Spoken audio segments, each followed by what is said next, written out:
Welcome to The War from Boise, Idaho. This is your host, Adam Graham. If you have a comment, send it to me, box13@greatdetectives.net. Well, when we were airing episodes of Jubilee back in February, I said we'd see about returning to the series. Well, now we will for one last time with the 120th episode of Jubilee. The original air date was February 19th of 1945. From the USA, land of the free, we're coming at you with Jubilee.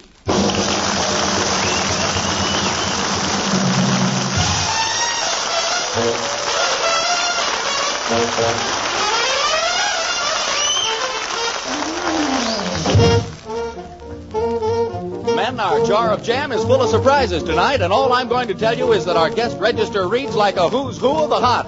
The selections are going to sizzle, the songs are going to soothe and satisfy.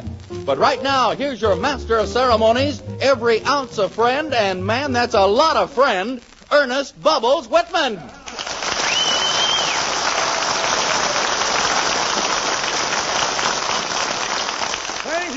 Thank you, Vern Smith, and thank you, folks. Thank you. Say, there's one extra thank you this week, isn't it?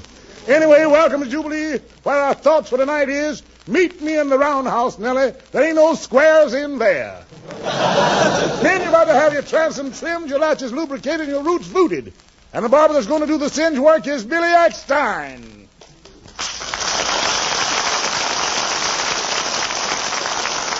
My boy Billy and his band are here with Opus X.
Men, have you ever played a tune on a can opener?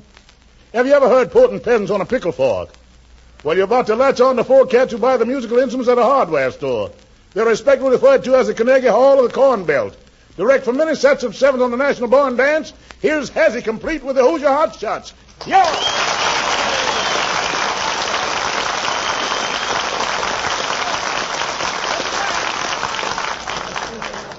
Are you ready, Hazzy? Okay, let's go.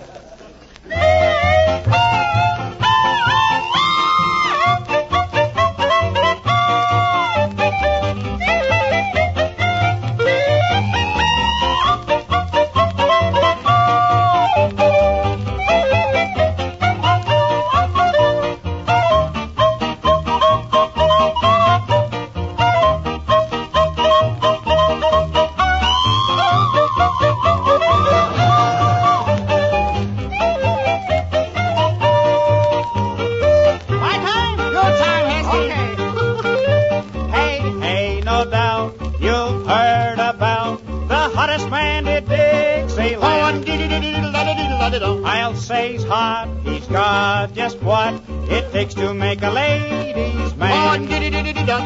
When he struts along and swings his cane, husbands tie their wives up with a ball and chain. He's just a sentimental gentleman from Georgia, Georgia, gentle to the ladies all the time. And when it comes to loving, he's a real professor, yes sir, just a Mason-Dixon Valentine. Oh, see those Georgia peaches hang around him now, 'cause what this baby teaches, nobody else knows how. That sentimental gentleman from Georgia, Georgia, gentle to the ladies all the time. Okay, let's go, boys.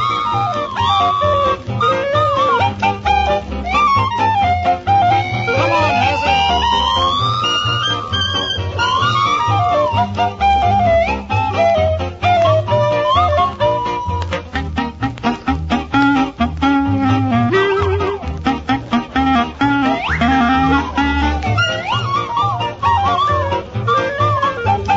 Sentimental gentleman from Georgia. Yeah, man.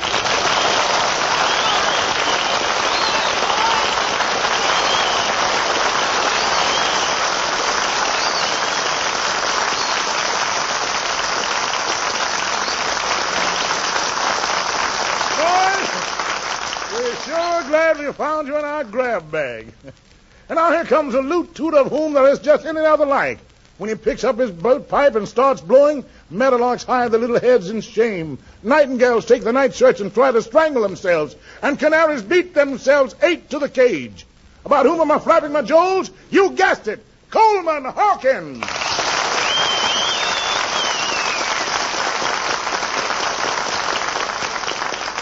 Say, Coleman, we got a lot of requests for you. How about saying hello to a few of the guys? Glad to, Lord. I'd like to play a little of the Body and Soul, especially for First Sergeant Jack Bean and the gang at APO 708, Staff Sergeant James E. Foster and all the happy hooligans at 980, and the entire gang at 717, with a special deep bow to Private Roy Sweeney. Here comes the stuff. Let her go.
Thank you, Coleman Hawkins. Now, fellas, I'd like to let you in on a little secret and tell you how lucky you are to have your sound catchers flapping in on this particular session. Yes, gang, tonight the world's largest baritone, meaning Ernie Bubbles Whitman, is going to sing. Yes, pardon me. May I have a word with you? Who's that? Yeah. My conscience? Yeah. Oh, no, it's Eddie Green.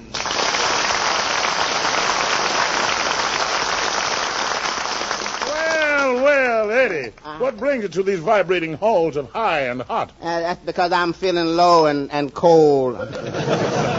I'm completely fractured.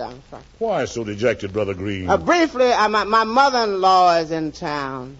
Oh, your mother-in-law's here, huh? Yes, she's here. Did she move right in your house? No, she arrived last Thursday and established a beachhead at the front gate.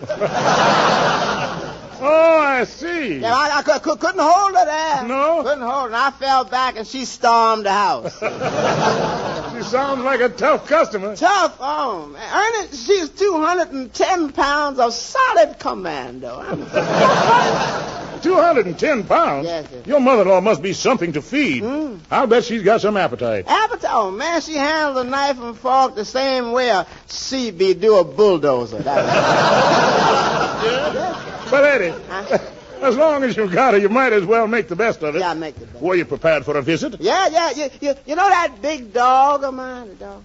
Oh, Evelina. That's the one. Oh, sure. Many's the times I've seen Evelina leading you down the street. Yeah, that's Yeah. Well, Evelina ran away, see? Yeah? The minute I heard my mother-in-law was coming, see, I fixed up the doghouse real cute for her to stay in there. You fixed a doghouse for her? Yeah. And how does she like it? Well, I wouldn't know. See, due to a fast shuffle, I'm sleeping there.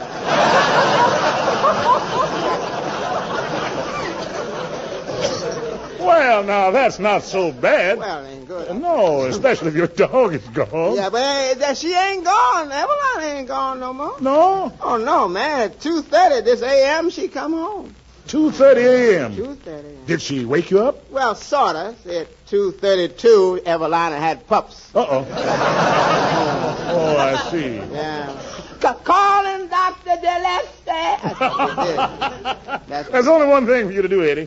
You better make up with your mother-in-law and get back in your house. No, she'll never make up with me. No? She claimed I married my wife for money. Well, did your wife have money the day you married her? I think so. Oh, yes. When I was walking up to the altar, somebody picked my pocket, and she was the closest one to me. Oh, you don't have to worry about that. No.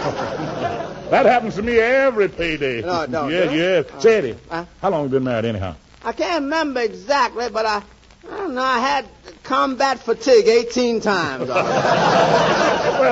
Well, Eddie, I can see you're in a bad way. Oh, I'm in a bad. Would it brighten things up for you if I sang something? Yeah, well, truthfully, no, I don't think it is.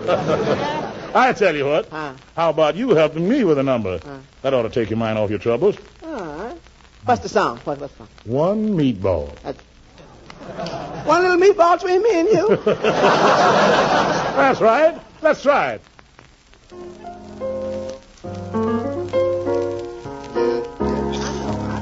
Well, now, here it goes. A little man walked up and down. Little man. Yeah. And found an eating place in town. Little man was hungry. Yeah. He looked through the menu.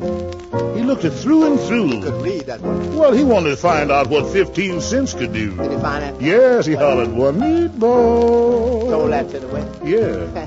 One meatball. Ain't much, is it? No. No. All he could afford was one meatball. All he could afford. Yeah. Ned, I'm listening at you. he told the waiter near at hand Yes, had one. the simple dinner he had planned. Call that a dinner. Yeah, well, the folks were startled, one and all, Yeah. to hear that waiter loudly call. One meatball. Said one meatball. It looked like this here man can't afford nothing more than one meatball. Ed, the little man fell ill to ease. I bet he did. He said, "Some bread, sir, if you please." He asked for bread. Oh, the waiter's voice roared down the hall. You know what he said?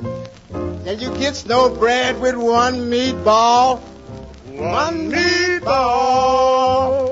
He said, One meatball. And the waiter said, you get no bread with one meatball.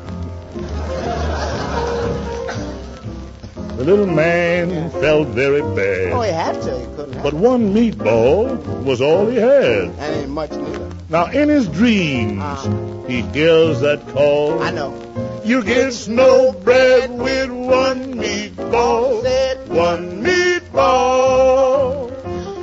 said One meatball. But the waiter said again, You get no bread with one meatball.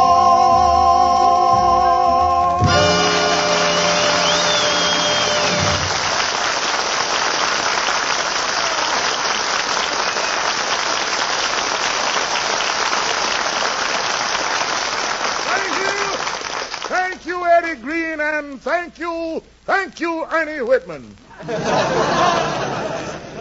I'm happy to state at this time that through the courtesy of Father Time, you're about to be hit with an open set of sharps and flats out of his pipe. Whose pipe? Don't be ridiculous, man. It's that Hawkins lad, complete with his Coleman handle. Get your fingers up them little oblets and start fingering them, Coleman.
A couple of minutes ago, I had a talk with myself, and it went something like this.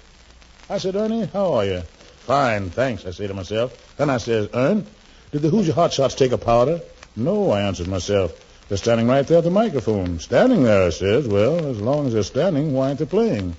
Nobody asked him, I says. Well, ask them, man. So I asked them, they said, sure. And here they are, and if you don't believe me, listen to the berries and the nuts. Desi, the time has come, the time has arrived. Fetch out that Monday morning piano. I got it.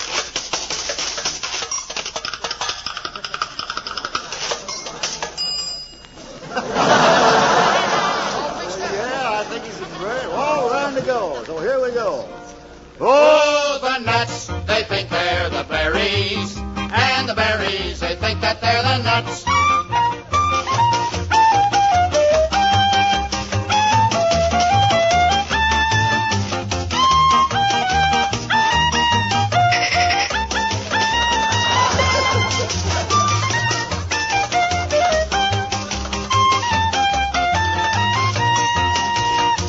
Did you say someone was crazy, Kenny? No, I said you were nuts. Oh, well, that's the berries. Thank you. Now, right across the street from me, there's an awful din. That's 'cause the family named the Berries just moved in. Oh, yeah? Next to the Berries lived Mr. Nut and wife. I never saw such cattin' and high-hattin' in my life. Oh, the nuts, they think they're the berries. And the berries, they think that they're the nuts. How they sneer and jeer at one another. Oh, brother, what awful digs and cuts. Why, I remember the time when neither had a dime. Now they drive a Lincoln and a Stutz. Oh, the nuts, they think they're the berries. And the berries, they think that they're the nuts. Oh, the nuts, they think they're the berries. And the berries, they think that they're the nuts. Now the wives try to outmink each other. Outmink? Oh, brother, there's no ifs, ands, or buts. When they pass on the square, their noses in the air. Their dogs even call each other mutt.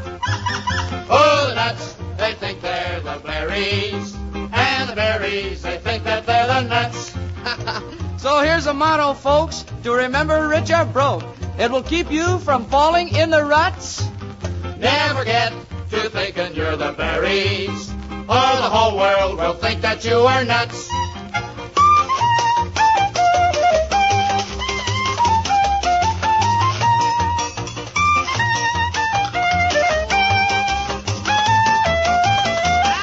Let's go, Henry.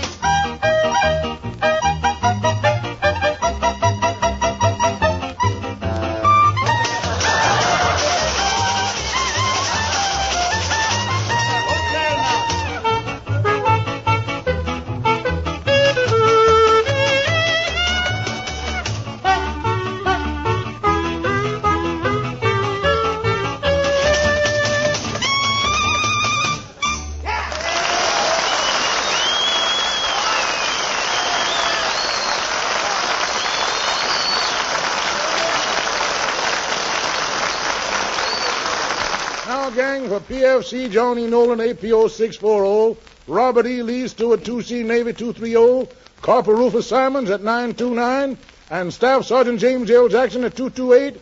Here's Billy Eckstein and company with Love Me or Leave Me.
Well, men, comes time along about this time every week when we got to stuff the jive back in the shelf and say farewell to dear old Vootland with its indigo mountains, its lake with the reed ripples, and its jumping waterfalls. Be on hand when the joy boat leaves next week for our tour through the land of the round haircut. Meantime, this is your glue-up boy, Ernie Bubbles Whitman, saying, from the bottom of my big fat heart, so long and good luck.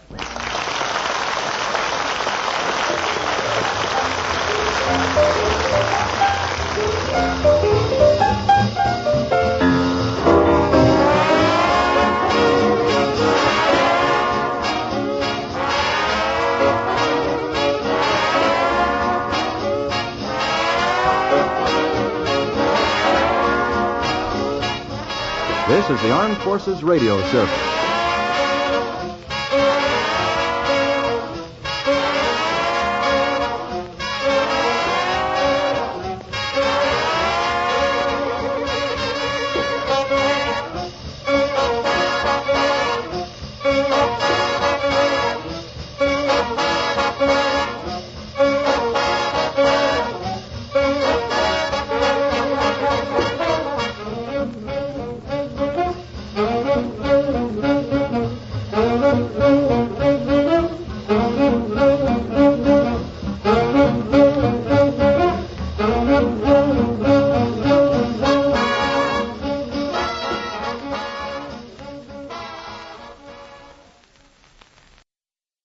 Welcome back. Well, this particular episode's one of my favorites. I love that whole one meatball routine. It's my second favorite rendition of it compared to the one that was done by Frank Sinatra and Lou Costello. Eddie Green was, of course, well known for playing a role on the series Duffy's Tavern, And unfortunately, while there were some Duffy's Tavern episodes that aired during World War II, I couldn't find any that were really appropriate for the podcast. So if there are any fans of that series out there, my apologies for not getting to it, but hope you enjoyed a little dose of Eddie Green. Well, we turn to listener comments and feedback, and we have a comment from Justina, who says, I just wanted to thank you for the all-Western program you played on the war today. I loved it. It really had quite the cast. I really enjoyed the war podcast. Thank you so much for putting it out there. Your loyal listener, Justine. Well, thanks so much, Justine. I'm glad you enjoyed it. And if you do enjoy a little bit of music on the countryside, I think you'll definitely want to listen next week, as we'll be visiting the Grand Ole Opry and the Hollywood Barn Dance. Well, that will do it for today. If you have a comment, send it to me, box13@greatdetectives.net. The War is brought to you as a service of the Great Detectives of Old Time radio podcast, greatdetectives.net. Ken Curlin provides the opening theme music, kencurlin.net. But from Boise, Idaho, this is your host, Adam Graham, signing off. That will do it for today. If you have a comment, email me, box13@greatdetectives.net. I welcome your story or that of loved ones who served during World War II. Ken Curlin provides our opening theme music, kencurlin.com. I am your host, Adam Graham. This series is provided as a service of the Great Detectives of Old Time Radio, greatdetectives.net.